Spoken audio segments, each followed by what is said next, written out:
Soy Carlos Iriarte, bienvenido a mi podcast. Armas de la Luz.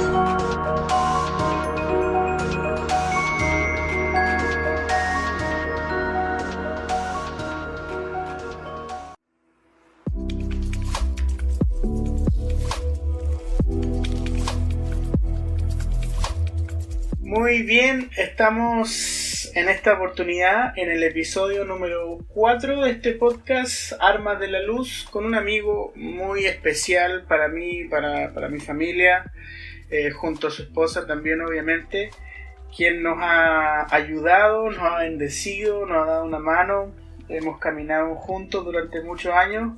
Él es Simón Aquino, así que no sé si necesite mucha presentación porque un hombre ultramente mega conocido por todo el universo de DC y de Marvel también, así que te presento y en universos paralelos, como digo. Claro. Bienvenido Simón, bienvenido Simón. Gracias. ¿Cómo estás? Gracias. Estás por allá por el sur del mundo, así que la señal no es muy buena, pero podemos tener una conversación al menos decente. Sí. Bueno, y aquí el bosque, como te decía, hace su jugada con el Wi-Fi y tiende a desconectar. Por un lado es súper bueno, pero en estas ocasiones a veces trae ciertas complicaciones. Pero nada terrible. Claro. Simón, como siempre parto, ¿quién es Simón Aquino? ¿Cómo te defines? ¿O cómo te define el Señor? ¿Qué te ha dicho? Mira, yo pienso que en mi caso, yo desde que me despierto, mi autodefinición, me considero un hijo de Dios y para mí eso es un tesoro invaluable. Creo que lo más importante cuando uno puede, primero, antes que todo, definirse como hijo. Incluso antes que hermano, antes que esposo, incluso antes que ministerio, como uno se presente, digamos, delante de los demás. Antes que una profesión, pienso que el considerarse hijo es el mayor tesoro. Y detrás de eso, obviamente, pueden haber otras cosas. Una persona puede resaltar por dones, puede resaltar por acciones, pero pienso que el ser hijo es el eje fundamental, porque ahí está la comunión que uno tiene con el Padre. Y también, o sea, hay que decirlo, es la razón por la que Cristo se encarna y camina entre nosotros, y resucita y se sienta al lado de su Padre para que nosotros podamos ser hijos de Dios. Y me acuerdo mucho de Juan cuando dice, miren el gran amor que el Padre nos ha dado, de poder ser llamados hijos de Dios. Creo que eso es maravilloso.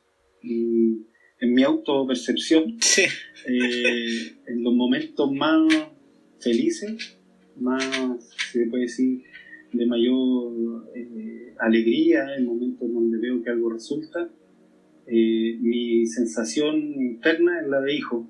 Y en los momentos malos también, en los momentos donde veo que nada resulta, cuando parece que no hay a la vuelta ninguna salida, también lo primero que despierta, digamos, con algo de esperanza es mi autopercepción de saber que soy hijo.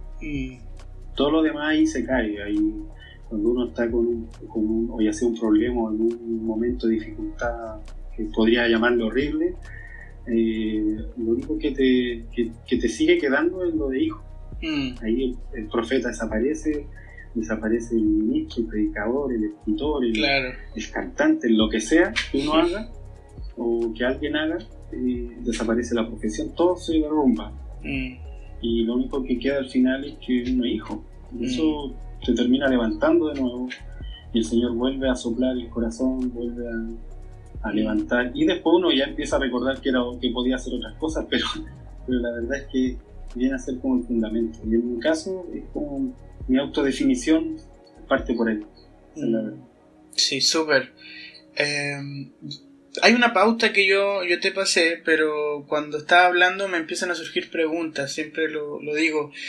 El asunto de ser hijo de Dios está bien como no sé si la palabra que voy a usar es correcta o a lo mejor está mal, el que me esté escuchando se va a sentir ofendido, pero de repente está bien manoseado ese tema de ser hijo de Dios. Como que de repente hay una liviandad en entender que es ser hijo, y yo en lo personal considero de que hay tantas cosas que me faltan por entender acerca de qué es ser hijo de Dios. Entonces cuando tú dices yo me autopercibo y lo más importante es ser hijo, la pregunta aquí viene, ¿qué aspecto de ser hijo consideras tú que nos falta por conocer aún todavía? ¿O de qué se trata en el fondo ser hijo de Dios? Así muy breve, porque yo sé que es un tema profundo. Yo creo que, así tratando de hacerla súper simple, el ser hijo está muy relacionado con dos cosas. Uno, el conocimiento de Dios como Padre, y eso obviamente incluye paternidad, y podríamos decir paternidad en términos emocionales, en términos de sanidad del alma, pero también paternidad en términos de dirección, de identidad, de quién te dice quién eres tú, quién te corrige finalmente, a quién tú le rindes obediencia. Y Jesucristo, todo el tiempo, él decía que él había venido a revelar al Padre. Claro. De hecho, en algún momento pareciera que Jesucristo no quiere aparecer. Parece que él quiere que la gente se dé cuenta que tiene que volver al Padre. Wow. Y pienso que ese continuo insistencia de Jesucristo, de que puedan ver a Dios como Padre y de él mismo nombrar siempre a Dios como Padre, los marcó profundamente a los discípulos.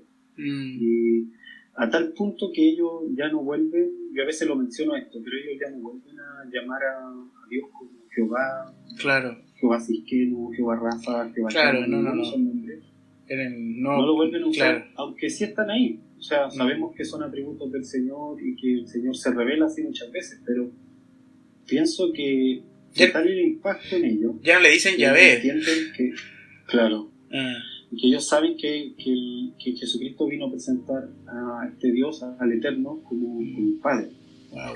Entonces, creo que una característica del Hijo, que yo puedo decir, sí, me siento como hijo, que hay una comunión con el Padre.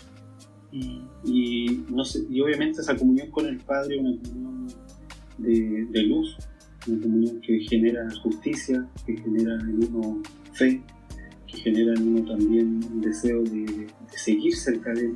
Claro. Eso es como lo primero. Pienso que esa comunión con el Padre te identifica como hijo, te manifiesta que eres hijo en todos los términos, vuelvo a resaltar, no solo en términos de sanidad interior, esa paternidad también en términos de obediencia. Claro. Realmente que te hace obedecer al Padre y que el Padre puede decirte un día, ¿sabes qué? Ya no quiero que estés aquí, hace tus maletas, desarma todo lo que estás diciendo, te quiero en otra parte. Y un hijo sabe que tiene que ir. O sea, yo cuando era chico, mi mamá me decía, deja todo ahí, anda a comprar pan, por ejemplo. Claro. Y mi papá me decía, lo siento, estáis muy entretenido jugando, necesito que vayas a hacer esto. Claro. Yo no tenía que ir. Sí. Y ahí quedaba todo el entretenimiento. Entonces, por un lado eso, y por otro lado, también creo que esta paternidad como algo que uno puede disfrutar. Sí. Eso es muy importante igual, algo que uno puede disfrutar. No solo quedarse en la vuelta, voy a decir, de tratar de entender todo el tiempo.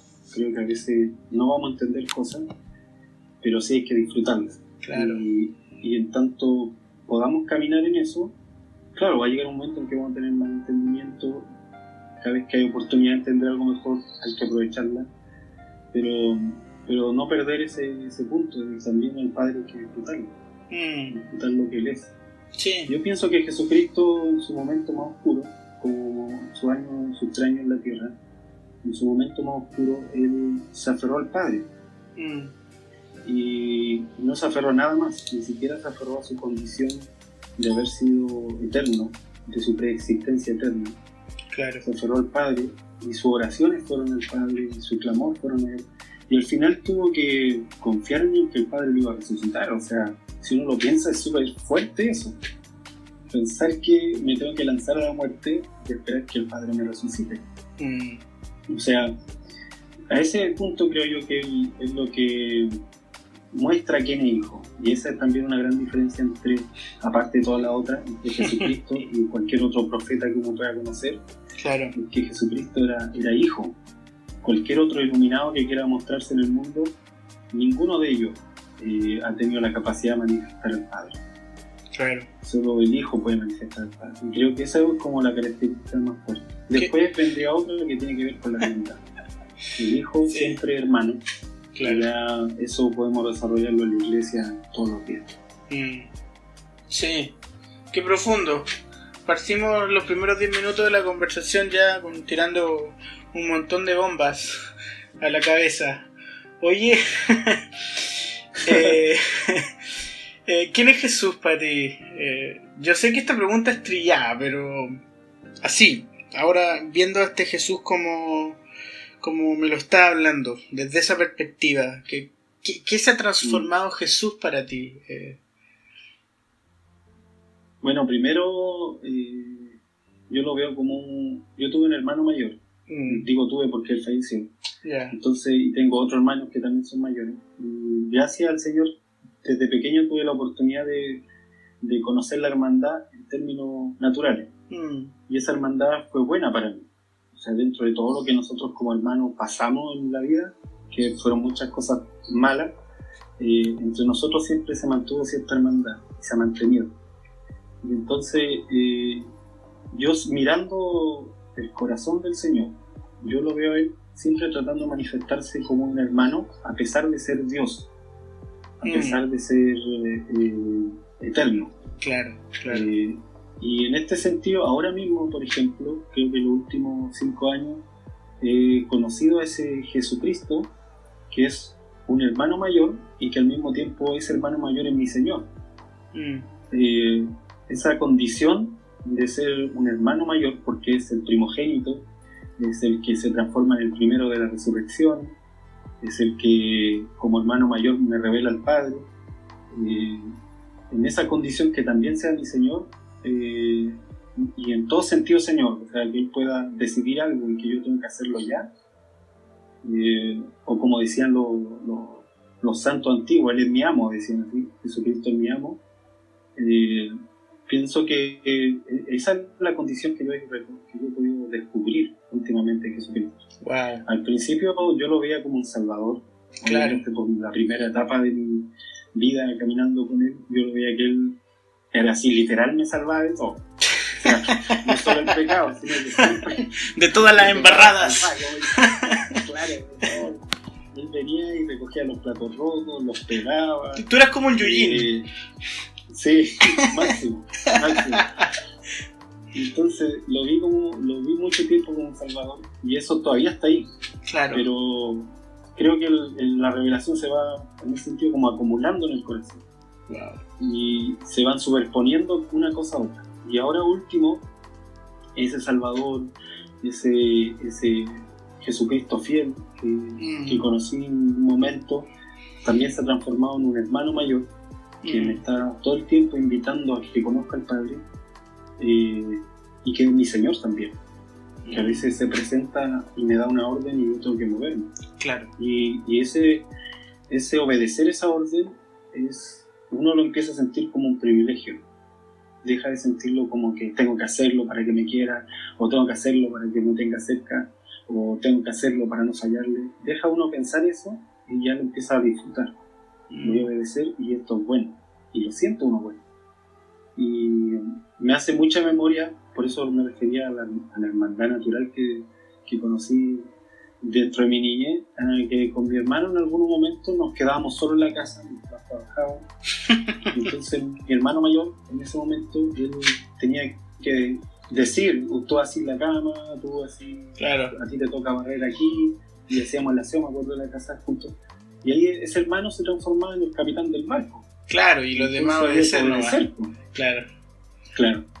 Y no había contradicción, o sea, podía ser tu hermano, seguir siendo tu hermano, seguir siendo tu cómplice en algunas cosas. Pero está ese respeto y igual. Al mismo tiempo, claro, y ser el capitán del barco en el momento oportuno. Claro. Entonces yo creo que eso no se ha revelado mucho a la gente. Yo lo veo sobre todo cuando hay rebelión en el corazón de algunas personas. Qué loco. Por heridas pasadas, por por muchas causas la rebelión aparece, pero uno lo ve en que les cuesta considerar que tu hermano de repente puede decirte qué hacer. Claro. Y que no es malo obedecer eso, que no es triste obedecer eso. Yo recuerdo hace un tiempo, bueno, hace unos años atrás, yo dejé de alguna manera varios cargos, voy a decir así porque se veían como cargos, y responsabilidades. Solté cierta influencia, sí, y solté la influencia que tenía sobre algunas personas. Claro. Y me senté al lado de ellos y les pedí que no me dijeran más profeta, por ejemplo, que me llamaran por mi nombre, porque yo veía que cuando decían profeta tanto, eso se transformaba en una barrera para ellos. Exacto. Y ya no podían ser mis amigos, ¿no? Y uno de ellos, me acuerdo en algún momento, en una conversación muy personal, me dijo así abiertamente: mira, es que a mí me cuesta, yo, o tú eres mi amigo o tú eres quien nos dice qué hacer. Entonces me cuesta hacer las dos cosas, le dije así. Me decía él, perdón. Claro, me cuesta las dos cosas. Yo lo encontré muy sincero, fue la única persona con la sinceridad para decirlo abiertamente, y lo decía también con una búsqueda de cómo lo resuelvo. Entonces me decía: yo no sé cómo resolverlo, porque yo sí quiero experimentar ambas cosas, como tú dices que se puede. Entonces yo le dije, me acuerdo en esa oportunidad, le dije: mira, esta es mi experiencia. El Espíritu Santo vino a revelarme al Hijo, ha venido todos estos años a revelarme al Hijo, como lo hace con cada hijo de Dios. Y el Espíritu Santo, le dije, a veces cuando revela al Hijo lo revela con una ternura súper fuerte, súper profunda, que te puede quebrar incluso. O sea, te puede hacer llorar de lo tierno que el Señor puede llegar a ser. Pero ese mismo Señor al otro día simplemente te da una orden, y tú, si tú tienes una comunión con ese Señor, te levantas y la haces sin entrar en ninguna discusión. Entonces le dije: lo que a ti te hace falta en realidad es una comunión con el Espíritu más profundo, porque si tú no rompes esa barrera con el Espíritu, es dificilísimo que lo rompas con un hermano, y que puedas aceptar que este hermano, el día te dice: amigo, no haga esto, también puede ser un amigo real, o sea, no tu jefe, sino un amigo real. Eso se da mucho en este sistema, ¿cierto? De no entender esas relaciones, sobre todo en la cultura latinoamericana, donde la gente latino está acostumbrado a que alguien siempre le diga qué hacer, y cuando se le da la confianza, ¿cierto? Traspasa ciertos límites también. Yo no sé si sos latino y tú has viajado por el mundo, pero yo lo veo mucho en Latinoamérica, ¿cierto? Donde no se sabe cómo actuar o no se sabe cómo comportarse, y quizá uno lo atribuye, pienso, a cuestiones de rasgos culturales, de que no me enseñaron, de que no lo tuve. Pero tú estás diciendo algo muy interesante, estás diciendo que tiene que ver con una comunión con el Espíritu Santo. Y desde ahí viene el equilibrio necesario para entender las relaciones. Sí, yo creo que si bien es cierto, uno en Latinoamérica lo puede encontrar bastante. Yo pienso que es una característica humana, porque en mi caso, por ejemplo, cuando estuvimos en Europa, hay países de Europa donde el problema es al revés, todo el mundo es Dios. Claro. Entonces, claro, nadie se siente obligado a ser el esclavo de alguien, nadie se siente en ese sentido subestimado. Pero también está lo otro, o sea, como no me siento subestimado, entonces yo me discipulo a mí mismo, yo me autobautizo, yo me hago todo a mí mismo. Claro. Se rompe la hermandad. Claro, claro. Lo que no existe es hermandad. Y creo que el equilibrio, que está justo al medio, está en esto. O sea, yo creo que es una condición humana, que solo el Espíritu Santo puede quebrarla. Creo que ninguna persona nace por causa del pecado original libre de eso. Creo que es parte incluso de la orfandad. Wow. Que una manifestación de que la orfandad está ahí. Yo he descubierto con el tiempo que la orfandad no se puede orar para que salga. Se puede ministrar como una iniquidad, porque lo he intentado. Le he puesto aceite a la gente encima hirviendo para que sea libre y no pasa nada. No, y yo mismo me auto busqué cómo romper con eso. Claro. Aparecía en mi corazón. Entonces, en el tiempo. Espera un poco, Simón. Te escucho. te pongo pausa porque hablaste de la orfandad y yo no sé si todas las personas que van a escuchar este podcast entienden qué es la orfandad. Entonces, si pudiera, muy resumido, en 30 segundos, ¿qué es la orfandad? Para seguir avanzando en lo que estaba hablando. O sea, tomando lo mismo que estamos conversando, en este caso la orfandad vendría a ser ese no conocer al Padre. Ok. Ese no lo conozco todavía, no se me ha revelado el Padre. Incluso uno puede revelarse de Jesucristo como el Salvador y el Padre aún no haber sido revelado aún. Ahí vemos a Pedro, por ejemplo, que camina 3 años con el Señor. Y en un momento el Padre le revela quién es el que tiene al frente, que era el Hijo de Dios. Pero Pedro, el Padre no se le reveló, yo diría, hasta que él acepta que negó a Jesucristo. Claro. Y ve entonces al Padre en esta actitud que Jesucristo tiene con él. Y luego ya más adelante al Pedro de la epístola es otro Pedro. Claro. Entonces, yo creo que esa orfandad tiene que ver con una condición humana de haber perdido al Padre en el momento en que el hombre se separó de Dios. Claro. Entonces Jesucristo vino a que recuperemos eso, vino a que podamos volver al Padre. ¿Y cómo recuperamos eso? Ahí estábamos en el tema ese. ¿Cómo se sana esa orfandad? Ahí es un asunto de dejar que el Señor nos ministre. Pero en todo momento, de buscarlo, de buscar esa necesidad. Ahí uno tiene que ser sincero con uno mismo. Yo, en mi caso, prefiero ser sincero conmigo y decir es lo que te he contado, o sea, no salió con mi impresión de iniquidad la orfandad de mí, no claro. Salió con que alguien me orara. Por mucha buena intención y fe que tenían esas personas que oraron, yo me di cuenta que la orfandad no iba por ahí. La orfandad es una condición muy propia del pecado original, que se va rompiendo poco a poco en la medida en que el Padre se revela a la persona. Ahí es cuando uno deja de querer la autoafirmación de otro, ahí uno deja de buscar, yo diría que hay una batalla que se termina dentro de uno.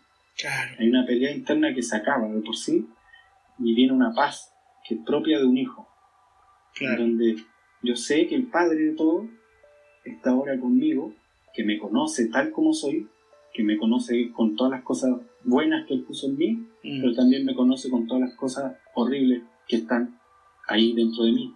Y entonces cuando yo acepto eso y dejo que entonces Él pueda tratar conmigo,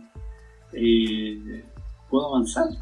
Y esa es la diferencia entre el Dios que se había revelado a Israel como con leyes, con mandamientos, a Jesucristo, que dice, esto va a ser escrito en tu corazón. Todas estas cosas van a ser escritas en tu corazón. Y uno dice, ¿cómo eso va a ser escrito en mi corazón? Bueno, en la medida en que el Padre se revela, uno empieza a querer acercarse a Él y se va dando cuenta que este Padre es justo, es misericordioso, es bueno, y Él va impartiendo todo eso que Él tiene dentro de su Hijo. Qué loco. Sobre todo hablar de este asunto en medio de todos estos acontecimientos donde el temor ha traspasado todas las barreras, incluso hasta las barreras de la iglesia en algún sentido, ¿cierto? No sé si te ha tocado conversar con hijos de Dios que tienen miedo.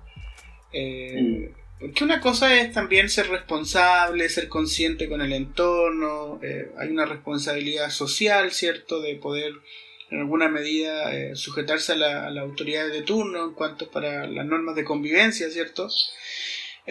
Pero otra cosa es ese pánico y ese temor que algunas personas hoy día están experimentando producto de esta pandemia en la cual estamos viviendo.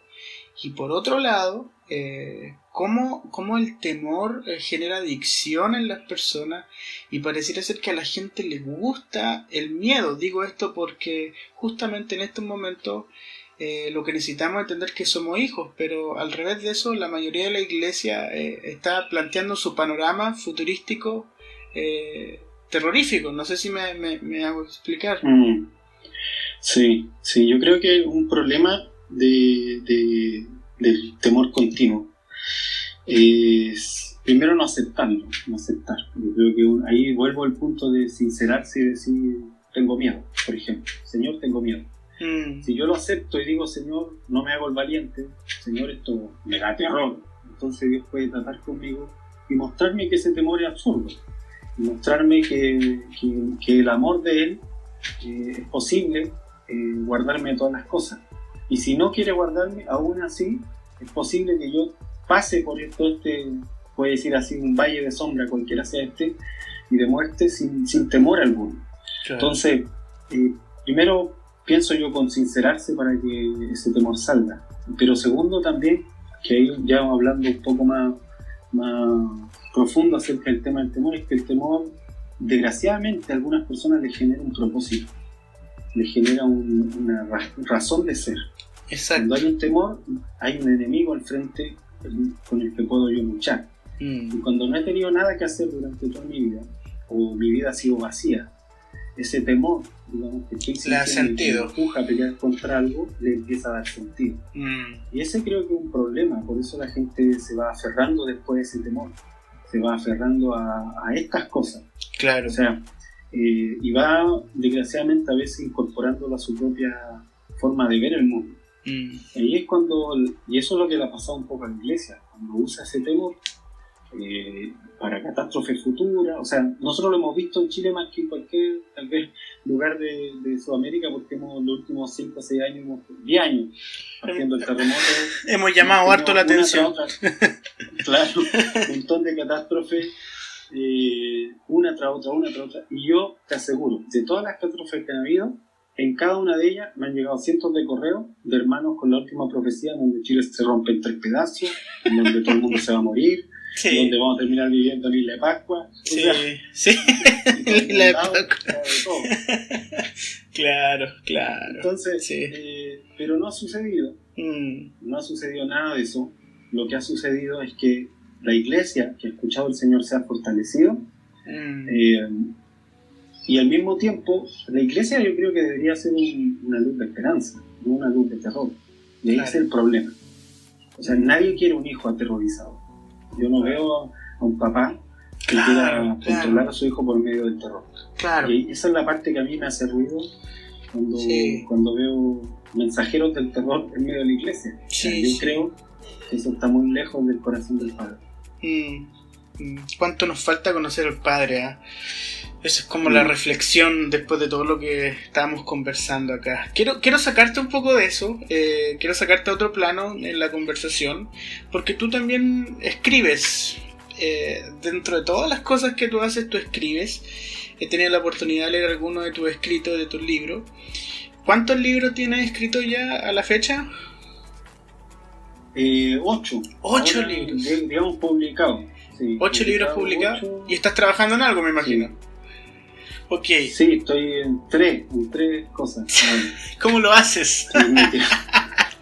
Lo que pasa es que el tema con el escribir es un desahogo en realidad. Claro.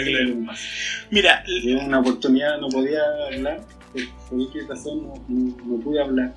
Lo único que podía hacer era escribir. Ahí partió mi rollo con escribir. Soy pésimo escribiendo, o sea, cuando yo empecé a escribir, creo que todavía necesito gente que me revise porque tema ortográfico soy asqueroso. Tengo un problema psicológico diagnosticado con eso. Así que en ese sentido, cualquiera diría que es todo lo contrario. No debería dedicarme a escribir, pero como un desahogo, terminé haciéndolo. Y al final, tú te pareces como ese Moisés que de repente el padre lo llama y no eran para nada capacitados, pero Moisés salió adelante por la tarea igual nomás.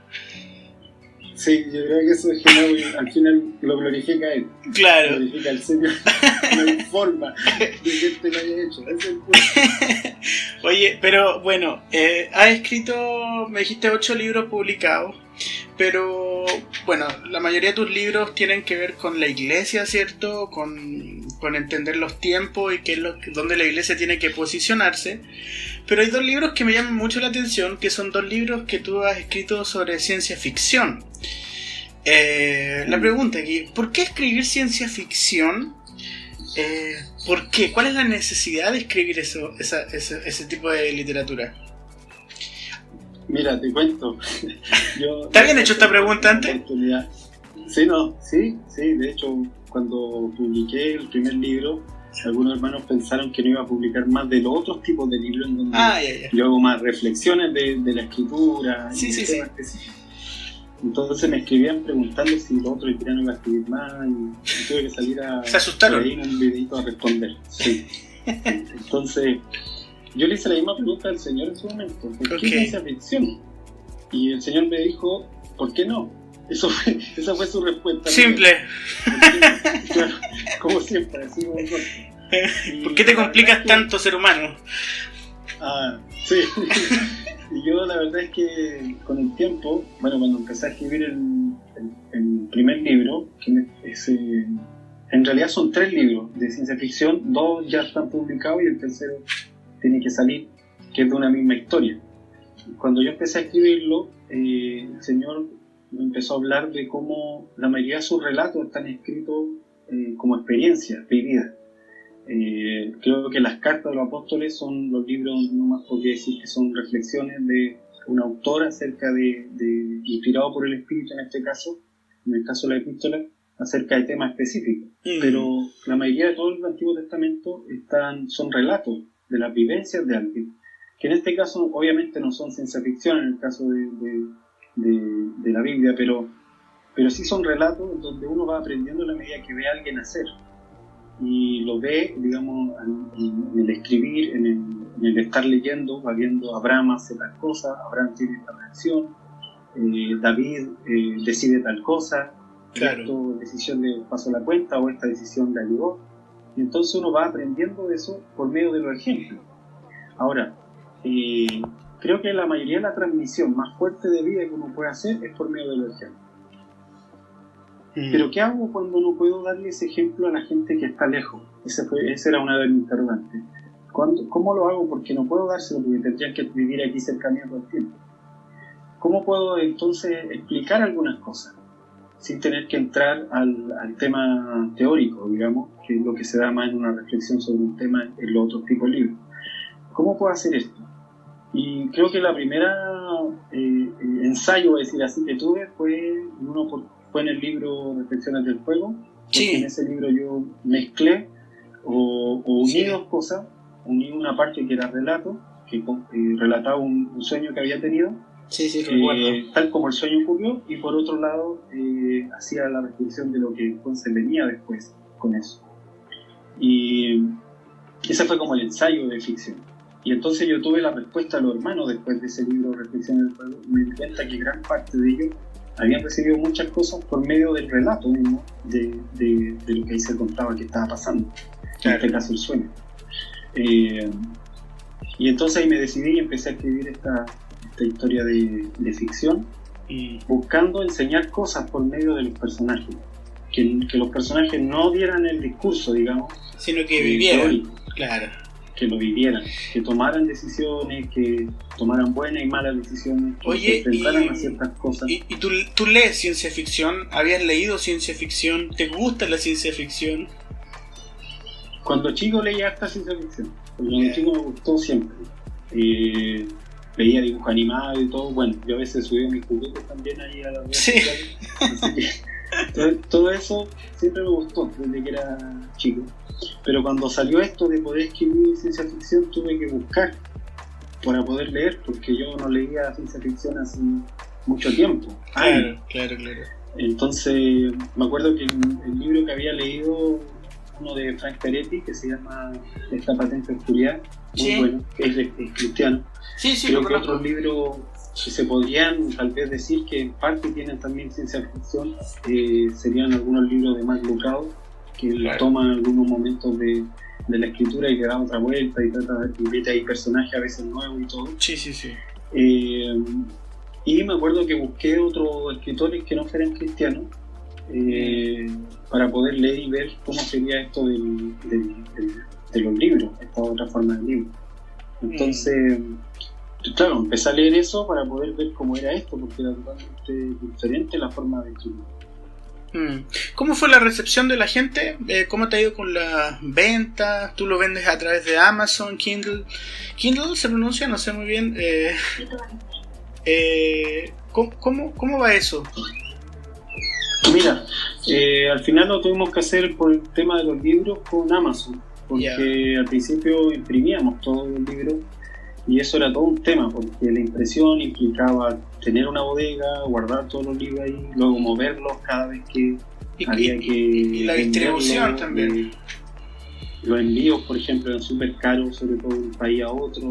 Si no se compraban de montones grandes y la gente decía, si no pedían menos de 20, al final pagaba como 4 veces más el libro de lo que valía por el envío si compraba solo uno.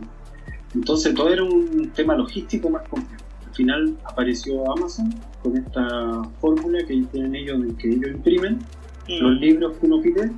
Yo lo descubrí porque yo compré un libro en Amazon, un libro que no encontraba en ninguna parte. Alguien me dijo, búscalo en Amazon, lo busqué. ¿Qué libro es? Existía ese libro. Es un libro de Savonarola, los escritos de Savonarola. Ya. Y estaba en España el libro, yo lo compré, llegó después de un mes, pero me lo trajeron de España a Chile. Empastado y yo todo. Encontré que claro, y el costo que me estaban haciendo era súper mínimo, pensando en que lo habían traído de allá. Claro. Entonces, ahí dije, parece que este mecanismo funciona. Y entonces empecé a hacer todo este asunto con los libros, los pusimos al final en Amazon, porque ahí la gente o puede comprarlo digital y leerlo en su computador o claro, de forma digital, o lo adquiere impreso y le llegan a su casa. Mira qué interesante, porque entonces en términos logísticos es más rápido, es efectivo porque llegan, y al mismo tiempo en costo también mucho más barato para las personas comprarlo así. Me parece súper interesante porque eso también tiene que ver cómo se están dando los negocios hoy en día, cómo se están dando las cosas. Hay un tema, muchos escritores yo he escuchado que realmente con una editorial tradicional es ínfimo lo que ganan, como las editoriales literalmente son como verdaderos monstruos que son una máquina que van devorando todo a su paso. Y hay como toda una vuelta, una revolución de escritores independientes a gestionar su propia manera de hacer los libros y el negocio. Sí, yo creo que, bueno, hay cosas buenas de las editoriales, que en este caso te pueden facilitarle a una persona llegar a público en términos, digamos, de diferentes países y a la vez también los libros. Ellos apuestan en este sentido, en imprimir muchos libros y ponerlos en varias librerías de una vez. El problema, por ese lado es bueno, digamos, para cualquier tipo de escritor.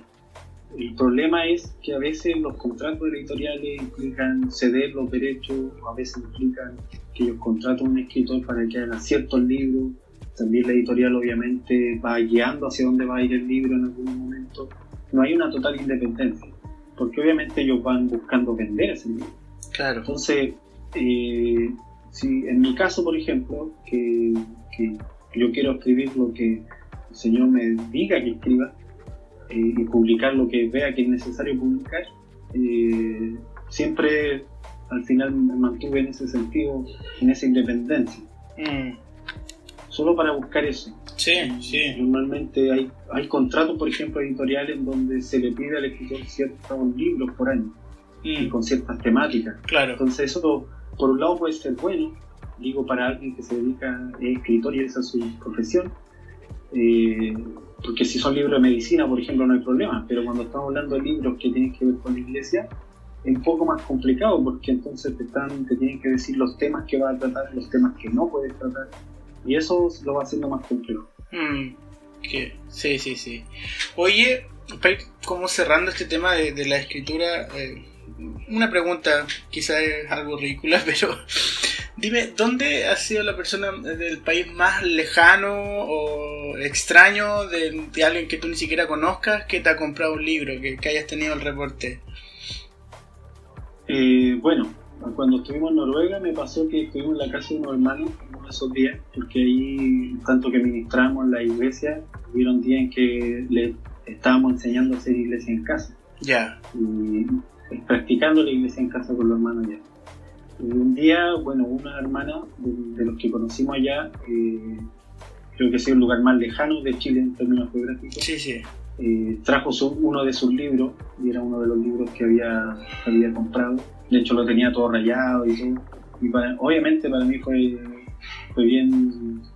bonito ver que eso edifica a las personas. Que realmente está edificando. ¿Y tú no tenías idea que te lo había comprado? no tenía idea que tenía el libro, así que ahí nos pusimos a conversar y todo. Lloraste. Y me hizo algunas preguntas, me acuerdo. Le firmaste el libro y todo el tema, ¿no? No, porque estaba ahí mismo. Así que...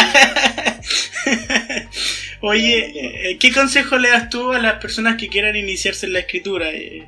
¿Qué consejo le das?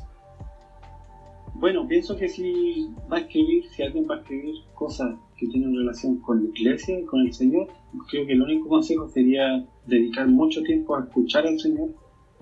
La mayoría de los libros, en mi caso, en mi propia experiencia, cuando salen publicados, en realidad son cosas que han pasado, que en mi corazón y en mi mente han pasado hace por lo menos 2-3 años, dando vueltas. Okay.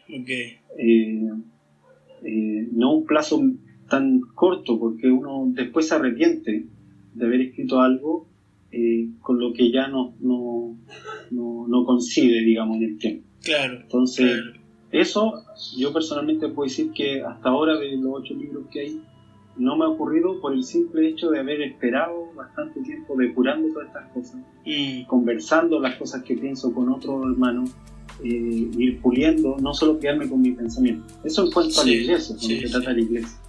Pienso que si alguien quiere escribir sobre botánica, sobre cualquier otra cosa, lo único como consejo que podría dar es leer harto, porque el buen lector de por sí le es más fácil después escribir, expresar la idea. El simple hecho, claro, de expresar la idea, tal como lo dice. Sí. Hay libros que son súper aburridos, por ejemplo, que yo he comprado de temas, no sé, como lo que te digo, de botánica, lo compro para leerlo, a la mitad del libro estoy quedando dormido porque el tipo está diciendo buenas cosas, pero lo dice de una forma tan aburrida que es imposible seguirle el hilo. Sí, entonces, finalmente es todo un arte, o sea, no hay que olvidar eso. Claro, sí. Oye, ¿cómo ves tú la iglesia actual? Si pudiera darme una percepción, una síntesis de eso, ¿cómo la estás viendo? Yo la verdad tengo mucha esperanza con lo que el Señor está haciendo, tengo mucha fe. Yo estoy viendo una generación que está decidiéndose a hacer las cosas diferentes, no solo en palabras, sino en acciones. Yo de verdad estoy viendo en las naciones gente que se está dando el trabajo de no solo de salir de sistemas que generaban una mecánica que ya vemos que es obsoleta, sino también de producirla y negarse ellos mismos a entrar en esa mecánica que parece que lo hace todo más fácil. Entonces, creo que esa generación es muy valiosa, está dando mucho fruto ya en estos días, y obviamente en el paso del tiempo eso se va a ir acrecentando. Con esta crisis, por ejemplo, en donde a todo el mundo lo obliga a las casas, eso se va a manifestar, digamos, con más fuerza todavía de lo que ya estaba presente. Creo que al principio, yo diría hace unos 4 años atrás, yo no tenía tanta esperanza. De hecho, estaba súper pesimista. Pasé por la depresión del pesimismo. Pero tal cual un Jeremías. Claro, a medida que ha pasado el tiempo, he visto eso. Y no solo me refiero a hermanos, me refiero a pastores, líderes, gente que pudiendo armar estas cosas enormes, digamos, estos monstruos, deciden no hacerlo. Deciden no hacerlo, y incluso algunos deciden darse la vuelta y buscar un diseño mucho más simple, más sencillo, pero que trae más edificación a la hermandad. Como estoy viendo eso, y como te digo, hace 3-4 años pensaba que no iba a ocurrir, eso me da mucha esperanza. Tal vez, espero no pecar de ingenuo, pero sí, tengo mucha esperanza en eso. Como te digo, lo he visto acá en Chile, lo estoy viendo, lo he visto en Latinoamérica, en Europa también, ahora que estuvimos allá, lo vi mostrándose. Entonces, al final el Espíritu Santo está edificando la iglesia, y su promesa no se ha roto.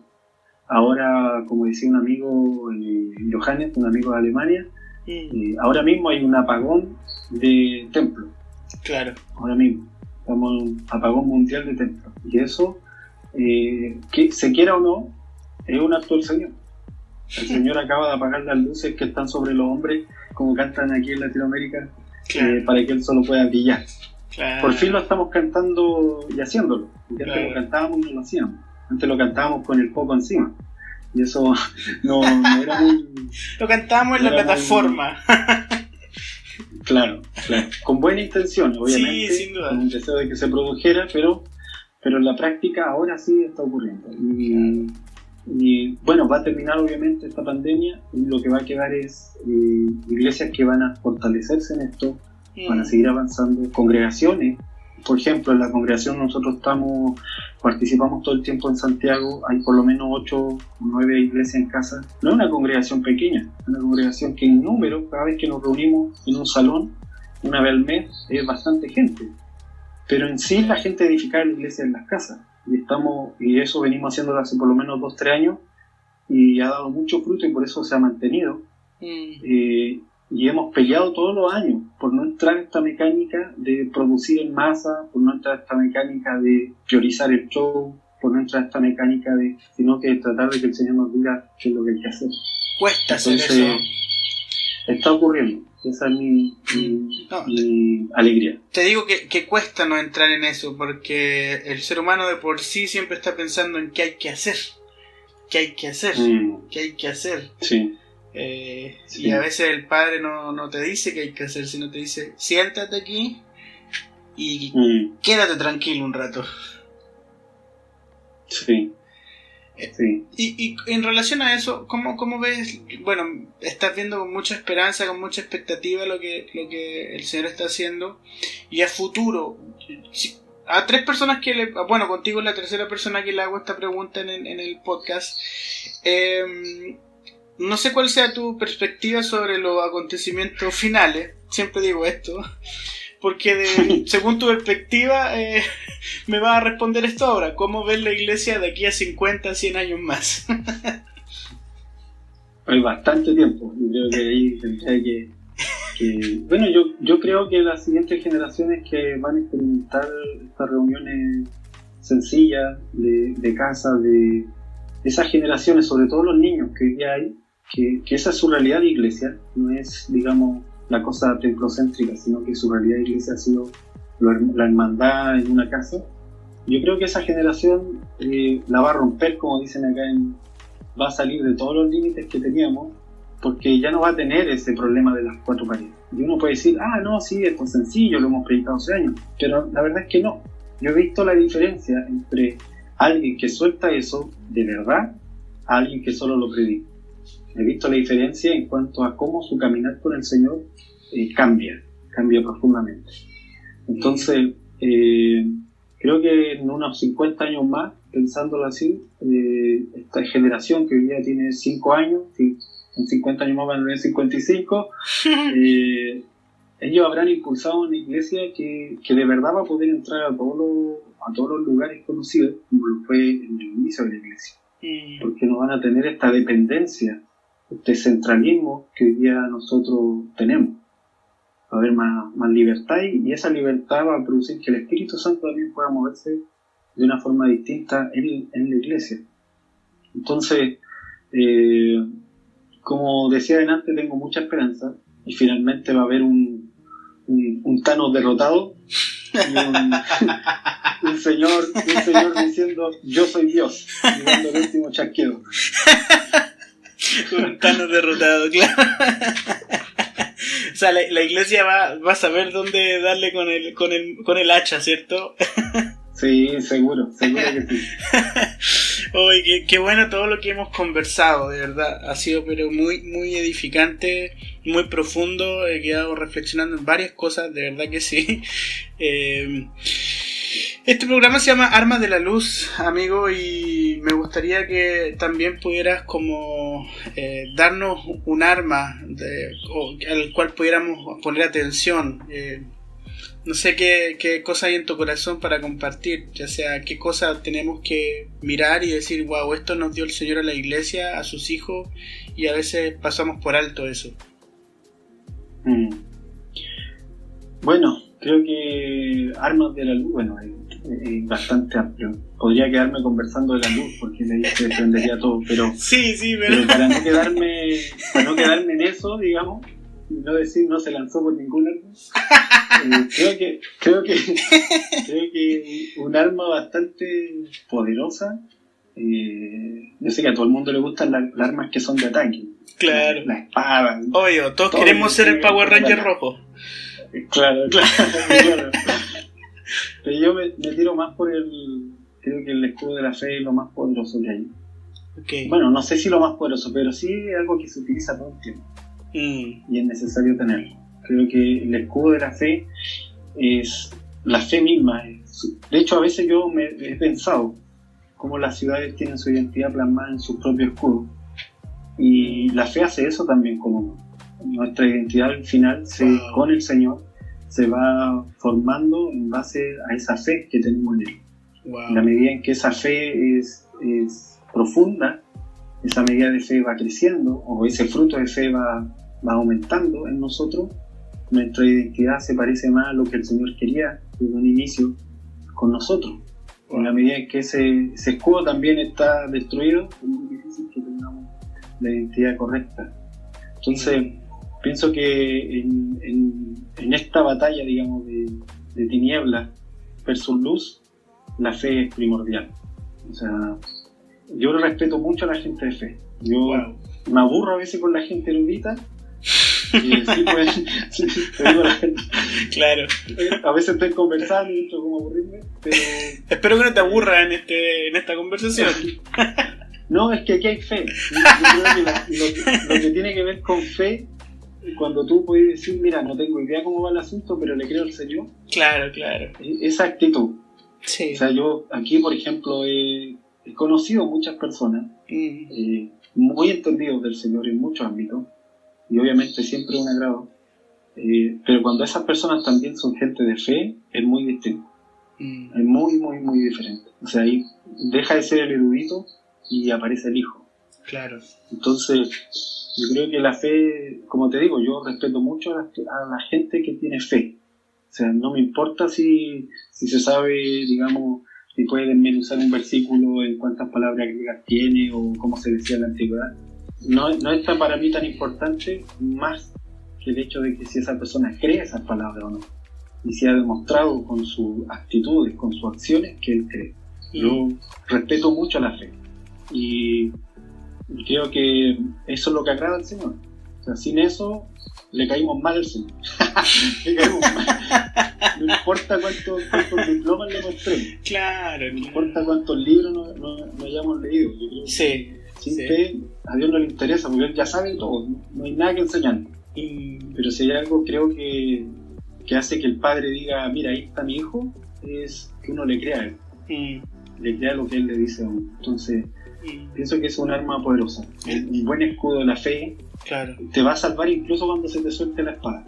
Sí. Así que cuando se te acaben las flechas, el escudo te va a pegar la salvada. Si te rompe el casco, también el escudo te va a salvar. Entonces, o sea, un buen escudo de la fe. Ahí está el tema de Capitán América, entonces... claro. Yo te lo parece mal. Ay. Qué buena. Oye, para ir como cerrando, porque ya el tiempo se nos ha pasado volando, espero que te hayas sentido bien en esta conversación.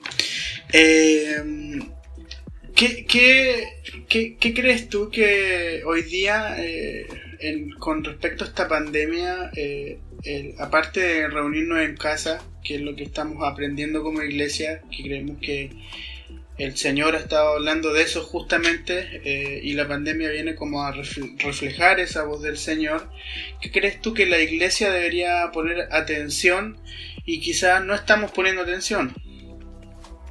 Yo creo que estar quieto y en el sentido de, como dice el Señor en Salmo, estar quieto y ver que Él es Jehová, que Él es el Señor de todas las cosas, y ves que Él va a ser glorificado en las naciones y va a ser reconocido en toda la tierra. Aquí hay que creerle al Señor. Yo pienso que en estas condiciones lo que mejor podemos hacer es creerle al Señor. Y cuando hablo de quietud me refiero a no llenarse de ansiedad de cuántas cosas tengo que hacer, qué es lo que... en el caso, por ejemplo, de la hermandad, nosotros les dijimos a los hermanos que tuvieran su casa con vino, que cenaran todos los días, sobre todo para quitar el temor, ¿verdad? Para no darle espacio al temor, para mantener esa fe. Que cenaran con el Señor, con tu familia, pero prepararse hacia adelante, pienso que ahora lo que se necesita es quietud para poder escuchar al Padre. O sea, si hay algo que impide oír la voz de Dios, es la ansiedad, es el temor, es el querer, como decías tú, hacer y buscar mis propias respuestas. Claro. Entonces ahora pienso que lo mejor es estar quieto para escucharlo, porque en ese reposo, yo estoy segurísimo que hay un reposo del Señor ahora mismo ocurriendo. En acción. Yo sé que la gente está toda corriendo, pero en realidad el Señor está viendo a la tierra en reposo. Claro. Nosotros estamos viendo a la tierra en caos, pero el Señor está viendo que la tierra está en reposo, la gente ha entrado a sus casas, hay poco movimiento, y ese reposo está siendo reflejado en la creación. Es un momento de reposo y tenemos que hacer como Noé. Hace unos días Emerson hablaba algo así en sus redes sociales. Sí. Entremos al arca, quedémonos ahí. O sea, yo no veo a Noé desesperado dentro del arca. Señor, ¿qué hago ahora? Nada. No es el Noé de Corey Russell. No es ese Noé. No, para nada.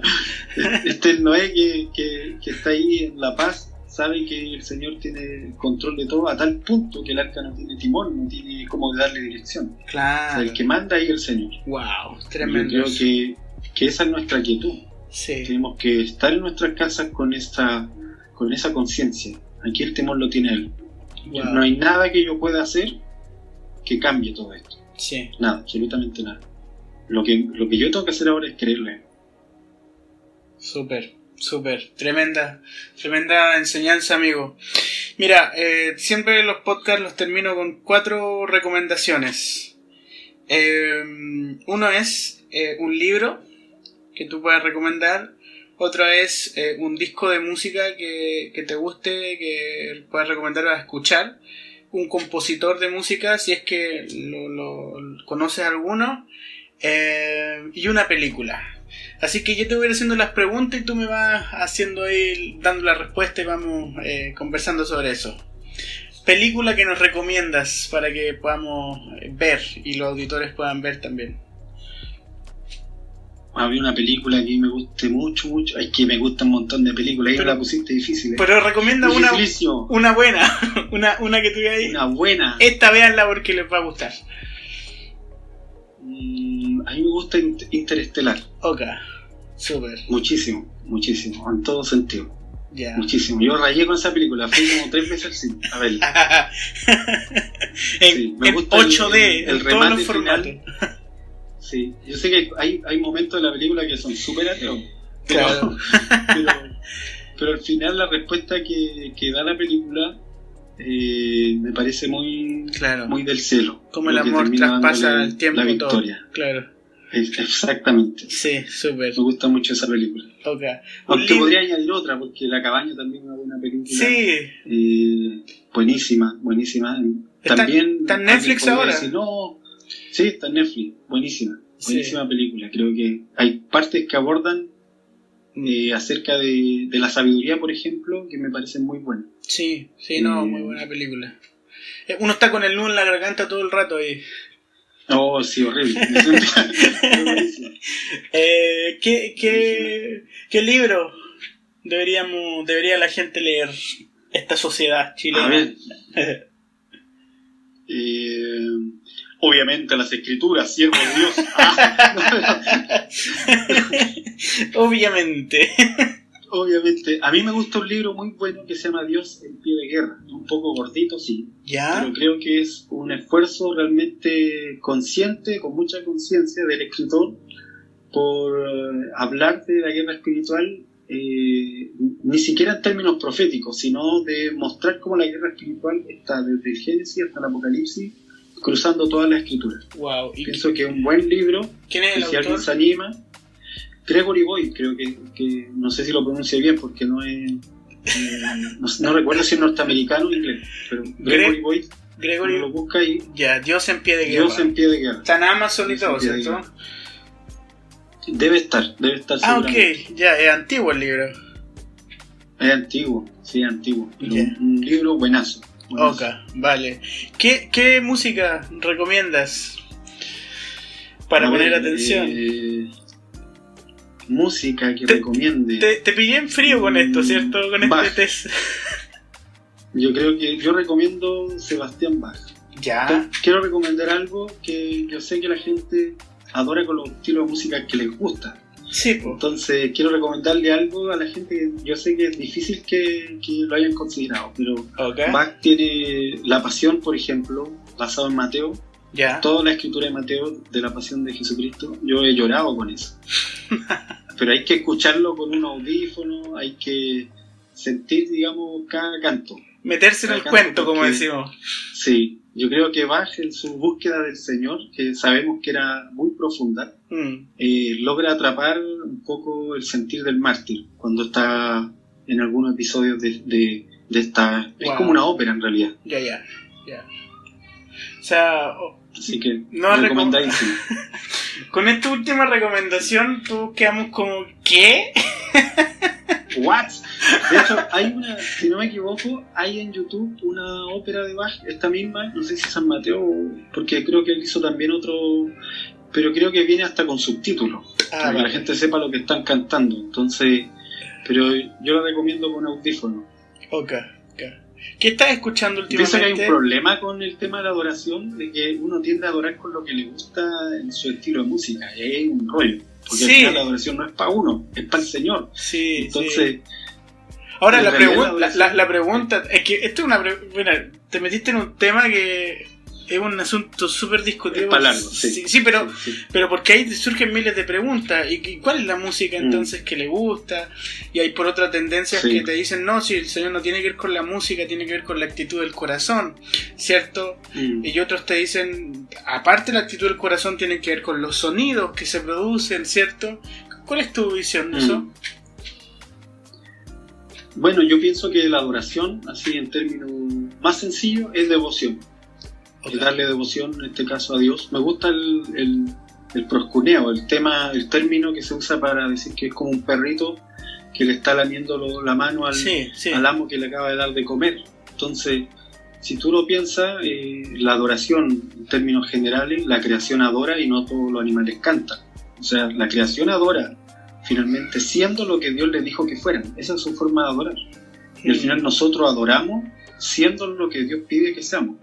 Eso es nuestra forma de adorar. Si de ahí, siendo lo que Dios pide que yo sea, me toca cantar, bien, lo hago cantando. Pero a lo mejor soy pésimo cantando, a lo mejor, en mi caso, por ejemplo, canto un rato y al rato estoy difónico. No es lo mío. Entonces por favor, no cantes, te dice. Claro, cierto. Claro. Entonces, en ese sentido, creo que la discusión por qué tipo de música no es tan relevante Claro, a la hora de saber qué es lo que realmente adora. Si es relevante a lo mejor para alguien que quiere saber, bueno, cómo hacemos la reunión, con qué tipo de música, pero ese es el problema de la dinámica del público. El otro día, al final tengo que hacer canciones para el público. El otro día conversaba con los chicos acá de nuestros amigos y de la congregación, con los chicos encargados del tema de la música, y hablábamos que este asunto de hacer reunión en casa, una vez que salgamos de toda esta situación, ¿cierto? Vamos a volver a reunirnos en casa, como masivamente. También nos va a llevar a replantearnos en esta reforma cómo es la música y cómo se canta en medio de esta nueva iglesia que se está gestando en las casas, porque uno está acostumbrado al protocolo de la plataforma, que alguien, el DJ que está delante, que te está diciendo qué hacer, qué no hacer. Cómo deben surgir esta música nueva, esta música espontánea, que a veces le llamamos canto espontáneo a cosas que no son espontáneas, sino que en el fondo todos saben cómo funciona nomás, que se deja pasar la nota y todos saben cómo ya qué hacer, que en el fondo no tiene nada de espontáneo, y cómo también el arte y la música y las letras y las canciones tienen que empezar a jugar un rol interesantísimo, porque incluso hasta en esta manera le llamamos a canciones congregacionales, o sea, esto se puede cantar y esto no se puede cantar dentro de la reunión. Entonces teníamos esa conversación que sin duda creo yo que se está abriendo justamente en estos días.